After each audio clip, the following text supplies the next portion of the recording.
Si ishte jugu këto ditë? Ishte shumë mirë, kishte lëvizje të konsiderueshme, por jo aq sa të shkaktonin trafik. Ne kemi ata matësi tan të fluksit ose të, po themi, të trajektores lëvizëse të turistëve edhe të sezonit.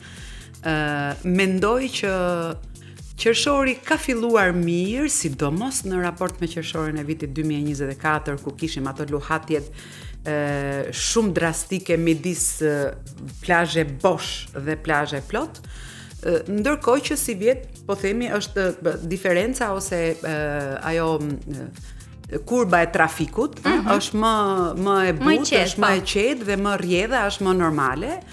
Mua do më pëlqente për shkakun që të kishim një sezon më të gjatë me këto lloj lëvizjesh, ku ti lëviz lirisht, ku ti nuk ngec në trafik në vap, dhe ku plazhet janë të mbushura, po ka pra një shpërndarje të kënaqshme, e cila fillon qysh në mëngjes me plazhet e deri në darkë me xhiron e darkës, të cilën e vum re edhe në Vlorë edhe në Sarandë, që ishte, besoj, e niveleve të kënaqshme, nëse po flasim për qershorin, edhe pse jemi në fund qershorit dhe jo në fillim qershorit. Mendoj se sezoni ka nisur mirë. Ka nisur mirë.